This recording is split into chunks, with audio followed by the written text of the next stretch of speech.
What's up, guys? Welcome back to the Mic Check Podcast. This is T Word, the People's Champ. Thanks for tapping in. Today, we're going to be talking about Terrence Crawford versus Errol Spence Jr.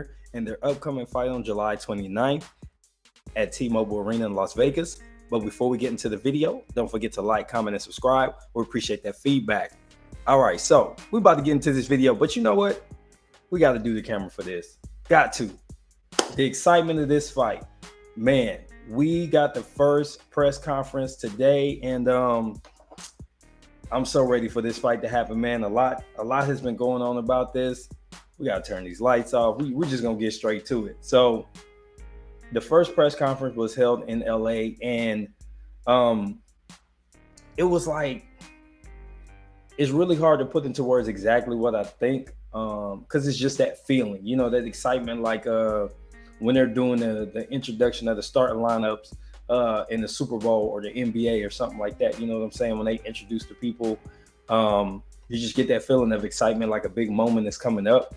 I definitely felt that when they announced Terrence Crawford and he came out for the press conference, and they announced Errol Spence. They both came out, did a little 1, 2, 3, little fisticuffs or whatever. You could see that they were both a little bit uncomfortable. I think they were a little concerned about the reception in the venue for what they were going to do or how people were going to respond. Like, could they read the energy?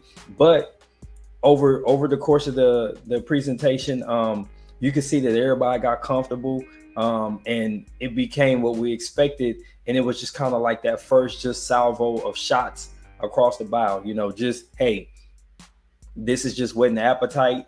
I do believe that the next press conference in New York is going to be a little bit more. I think they had to find that happy balance of talking a little shit, but also saving something for later. They didn't want to just blow the whole presentation. You know, some of it felt a little scripted or whatever, but I don't want to get ahead of myself with that. I thought the right person was selected to host it. Brian Custer is a great fit.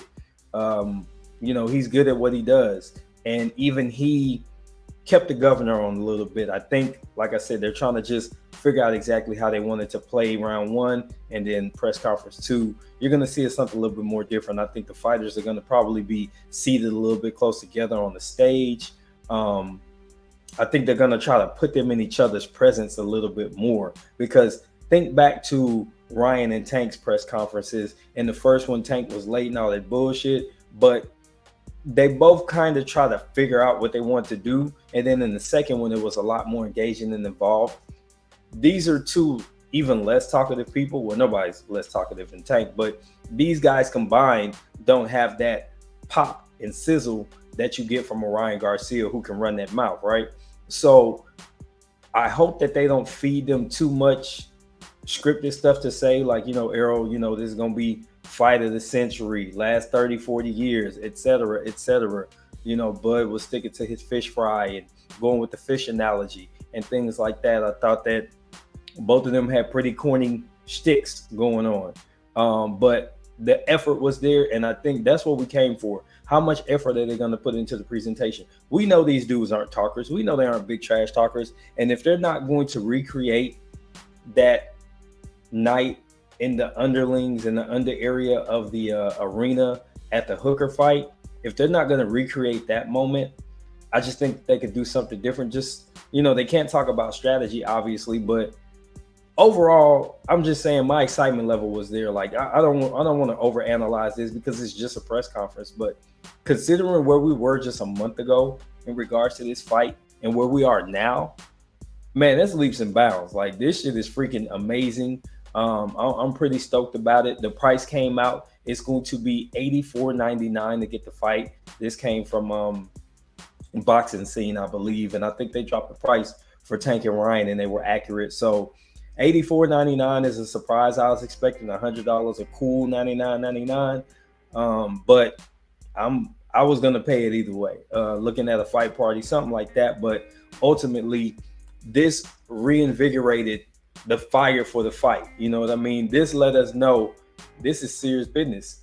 I like the banter. I like that they both, you know, tried to find something that they felt comfortable talking about. Resume was the conversation. Terrence has had some practice rebuttaling his resume. Errol has had some practice pointing out some lapses in Terrence's resume. So it was a comfort zone for them. Maybe on the next press conference there'll be a different talking point. I hope there is, and maybe the trainers will be a little bit more animated too. Bo Mac is a trash talker, and we expect that from you. Hey, Big Mac, Bo Mac, say something. Derek James, even though he mumbles all the time, he talk his shit in a slick way. So I kind of want to see them two get into it a little bit too, because some strategy is going to come into play in this fight. But ultimately, I'm just glad that everybody's got together. And even Steven Espinosa did an interview after the fact and gave some information about how they got here and got the fight done, which I'm going to discuss in another video. But I'm going to wrap this right here. Let me know what you thought about the first press conference. This has been T for the Mic Check Podcast. Until the next time, I'm out. Peace.